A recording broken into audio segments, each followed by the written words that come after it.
والذین یرمون ازواجہم ولم یکن لہم شہداء الا انفسہم۔ اب ایک خاص معاملہ آ رہا ہے کہ کسی شوہر نے اپنی بیوی کو دیکھا ہو زنا کرتے ہوئے، وہ الزام لگائے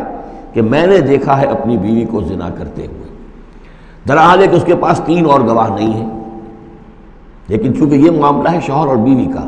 اگر کسی اور عورت کا ہوتا تو اس کے اوپر 80 درے لگتے اس کو کہ اس نے الزام لگایا ہے، چاہے چشمدید ہے، چاہے اس نے دیکھا ہے، لیکن 3 گناہ اور نہیں لا سکا، 3 گواہ نہیں لا سکا ہے تو درے لگیں گے 80۔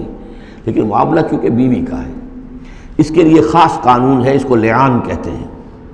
وہ یہ ہے کہ والذین یرمون ازواجہم، جو الزام لگائیں زنا کا اپنی بیویوں پر، ثم ولم یکن لہم شہداء، اور ان کے پاس گواہ موجود نہ ہوں، الا انفسہم، سوائے ان کی اپنی جانوں کے، انہوں نے خود دیکھا ہے، فشہادۃ احدہم 4 شہادات باللہ،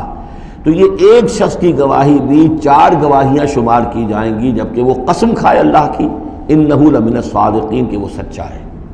حلفیہ بیان کرے۔ والخامسۃ، اور 5ویں بات یہ کہ وہ یہ کہے کہ ان لعنت اللہ علیہ ان کان من الکاذبین، کہ اگر میں جھوٹا ہوں تو مجھ پر اللہ کی لعنت ہو۔ 4 مرتبہ قسم کھا کر گواہی دینا گویا کہ وہ 4 گواہوں کی گواہی کے قائم مقام ہو جائے گا، جبکہ پھر وہ یہ بھی کہے کہ اگر میں جھوٹا ہوں تو اللہ کی لعنت مجھ پر ہو، لعنت اللہ علی الکاذبین ان کان من الکاذبین۔ وَيَدْرَؤُ عَنْهَا الْعَذَابَ، اب عورت کیا کرے گی جس کے اوپر اس کی بیوی جو ہے اس پر جو الزام لگایا گیا ہے، اگر وہ اس پر سے عذاب ٹل جائے گا، ٹل جائے گی سزا اور یہ حد عورت سے، ان تشہد 4 شہادات باللہ، کہ وہ بھی قسم 4 مرتبہ کھائے اللہ کی، انہ لمن الکاذبین، کہ یہ میرا شوہر جو مجھ پر الزام لگا رہا ہے جھوٹا ہے۔ والخامسۃ، اور 5ویں بات وہ یہ کہے ان غضب اللہ علیہا ان کان من الصادقین، کہ اگر میرا یہ شوہر اس الزام میں سچا ہے تو مجھ پر اللہ کا غضب آئے۔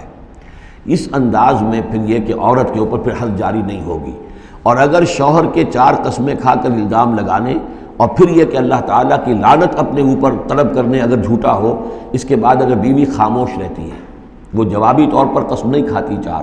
اور نہ یہ کہتی ہے کہ اگر یہ سچا ہو تو مجھ پر اللہ کا غضب ہو، تو پھر اس پر حد جاری ہو جائے گی۔ لیکن اگر وہ بھی قسم کھا لے 4 قسمیں، اور یہ کہ ساتھ ہی یہ بھی کہے کہ اگر یہ سچا ہو اور واقعی اس کا الزام درست ہو مجھ پر، تو مجھ پر اللہ کا غضب نازل ہو جائے، تو پھر یہ کہ عذاب ٹل جائے گا، دنیا کی سزا اسے نہیں ملے گی۔